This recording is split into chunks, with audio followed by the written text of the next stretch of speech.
Hello everyone, welcome to our YouTube channel No Homeopathy, and here's Samriddhi Sharma is here to guide you. And in today's video I'm going to discuss lipase repertory with you all. And जैसा कि आपको पता है कि Kent repertory, Boenninghausen, Boger repertories, ये कुछ रेपर्टरीज हैं जो बहुत ज़्यादा फ्रीक्वेंटली पूछी जाती हैं पेपर में. But you have to also remember other repertories after this. Okay. इन तीन रेपर्टरी के अलावा आपको ये रेपर्टरीज भी पता होनी चाहिए. तो कुछ कुछ रेपर्टरीज के बारे में मैं आपको बता देती हूँ. तो आज की वीडियो में आपको लिपेज रेपर्टरी के बारे में बताने वाली हूँ. आपको ये पता रहना चाहिए कि ये पब्लिश कब हुई थी. सबसे पहली बात, हर रेपर्टरी के ईयर आपको पता रहना चाहिए कि कौन से ईयर में कौन सी रेपर्टरी पब्लिश्ड हुई है. ठीक है. So it is published in 1880. And who is the publisher of this repertory, और we can say author of this repertory. Okay. Published 1880 में हुई थी, और ऑथर जो थे इसके वो थे Constantine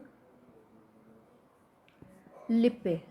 alright, that's why it is known as a Lippe's repertory. So Constantin Lippe ने ये रेपर्टरी जो है ये दी थी.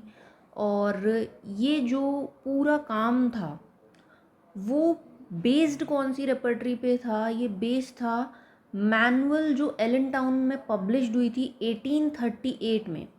ठीक है. जो डॉक्टर कॉन्स्टेंटिन हेरिंग थे, सी हेरिंग जिन्हें हम कहते हैं, ठीक है, उनका एक वर्क था that is repertory to the manual. Alright. वो पब्लिश्ड हुआ था 1838 में.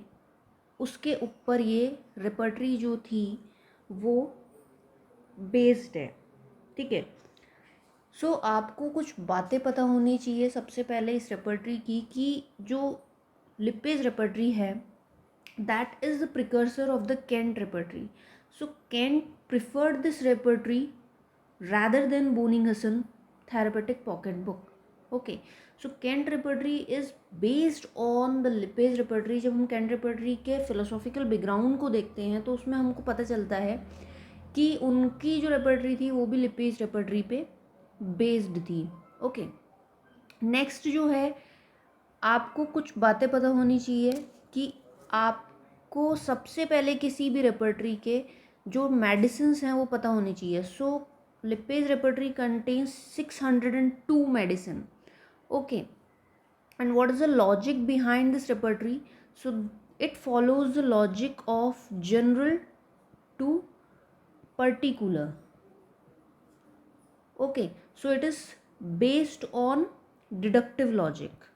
जैसे कि कैंट जो है वो भी डिडक्टिव लॉजिक पे बेस्ड है, वो भी फॉलो कर रही है जनरल टू पर्टिकुलर. वैसे ही लिपेज रेपर्टरी है वो भी फॉलो कर रही है general to particular, that is based on the deductive logic. And जो माइंड और जनरलिटीज चैप्टर है, okay, that are the two important chapter of this repertory. तो आपको पता चल गया होगा कि कैंट ने इस पे फोकस क्यों किया इस रेपर्टरी पे, बिकॉज इसमें सबसे इम्पॉर्टेंट पार्ट जो था वो भी माइंड था. Okay. These are the two most important chapter of this repertory. और इसके जो ग्रेडेशंस हैं वो आपको पता होनी चाहिए कि what are the grades in this repertory. So there are two grades in this repertory. First one is italics and second one is roman. ठीक है. ये दो ग्रेड्स फॉलो हुए हैं इस रेपर्टरी में. अब आपको पता होना चाहिए कि इसमें कितने चैप्टर्स हैं. What are the chapters?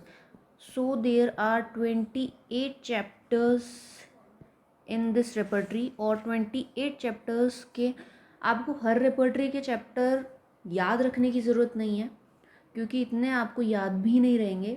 लेकिन कुछ तीन रेपर्टरियाँ हैं, जैसे कि कैंट है, बोगर है और बोनिंग-हसन है. ठीक है. इनके तो आपको चैप्टर याद ही रहने चाहिए कि इनके चैप्टर के नेम क्या क्या हैं. ठीक है. ये बहुत इंपॉर्टेंट बात है. बस आप इसमें ये लिख दोगे कि 28 चैप्टर्स हैं, आपका काम ख़त्म. लेकिन अगर आप इन इन रेपर्टरीज़ के बारे में लिख रहे हो और आप सिंपली इतना सा लिख रहे हो कि कैंट में 37 चैप्टर है, बोगर में 53 चैप्टर है, तो आपको चैप्टर के नाम भी लिखने हैं. वो बहुत ज़्यादा इम्पॉर्टेंट है. ऑलराइट. नेक्स्ट, आपको पता होना चाहिए what are the sources of this Lippe's repertory. Okay, so 6th point में मैं आपको बता रही हूँ sources of repertory, Lippe's repertory, but आपको इसको सबसे लास्ट में नहीं लिखना है, वो आपको शुरू में लिखना है. So it is based on the repertory to manual. जैसा कि मैंने बताया सी हेरिंग की रेपर्टरी पे ये वर्क बेस्ड है. यहाँ पे मैंने ऊपर भी आपको बताया है सबसे पहले, ठीक है. Doctor C Hering repertory the manual 1838 में आई थी, उसके ऊपर ये बेस्ड है. सो फर्स्ट वन सोर्सेज तो ये हो गया. दूसरा बीटीपी भी इसका सोर्स है. नेक्स्ट जो एडोल्फ लिप्पे की डायरिया रेपर्टरी है, ठीक है, उस पे बेस्ड है, ठीक है. and next one is Bell's diarrhea, all right. And the next one is Grinse work,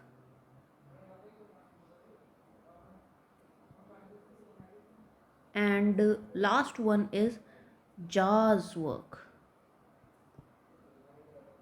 Jar's repertory पे भी ये based है. So these are the sources of the repertory, but most important source is repertory the manual by C. Haring, and it is important. All right. So in this video I discussed with you about the Lippes repertory, important points I have discussed with you about Lippes repertory. If you find out this video helpful, like it and subscribe to our channel. Thanks for watching. No Homeopathy.